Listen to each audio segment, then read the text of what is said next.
WUSA 9 Weather Impact is sponsored by Morgan & Morgan.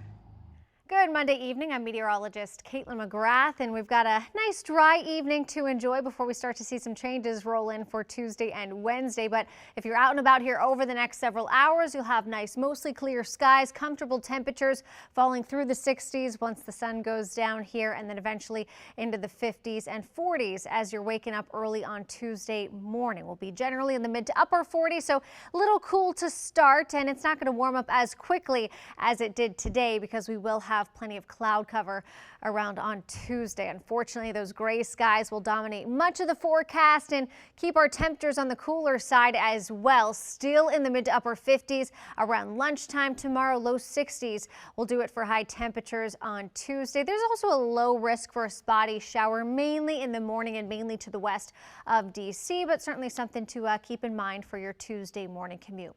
So this is 6 o'clock in the morning. Everyone wakes up dry, but then by 9, 10 o'clock, again, a spotty shower or two off to our west over by Front Royal, down into Culpeper, Fredericksburg. Many areas just cloudy and cool for Tuesday. This is right around noontime. Those clouds really continuing to thicken up.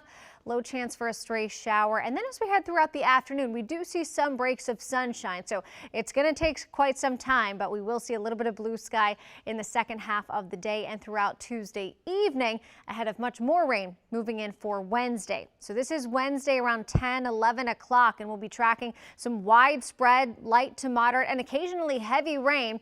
First approaching our western area, so by about noontime, the I-81 corridor seeing those pockets of heavier, steadier rain before it overspreads the metro by right around the afternoon commute time. So getting the kids off the bus stop, we will have some of that heavy rain. Good day to pack an umbrella in the backpack in the morning. They won't need it. The morning commute will be fine, but throughout the afternoon, we'll be tracking fairly widespread, fairly impactful rain. We have issued a weather impact alert for these showers and downpours, maybe a few rumbles of thunder, though a low risk for storms and severe weather on Wednesday. And by 6 o'clock, most of that heavy rain is already pushing east of the bay. We will be left with some scattered showers around for the second half of the evening commute, but roads will still be fairly wet, even if it's not actively raining during your Wednesday night drive. And then by 8, 9 o'clock, the last of those showers are out of here. So we really don't see much in terms of rain for Tuesday, maybe a 100ths of an inch or a couple tenths of an inch. But then as we head toward Wednesday, we'll see that heavier rain move in. Could see anywhere from a ½ inch to 3/4 of an inch of rain, especially where we do see some of those heavier downpours, which, while we don't love to have rain around during the afternoon and evening commute, we very much do need the rain amid our ongoing drought conditions. The entire region, with the exception of Montgomery County and Frederick County, back into Carroll County, are under a severe drought. That's everywhere. You see highlighted there in orange that moderate drought is in effect for Montgomery County and back into Frederick. And that's really our best chance to see rain here over the next several days. Again, super low risk that you see a spotty shower on Tuesday. Wednesday is the more impactful day for rain. And then we'll dry things out Thursday and Friday.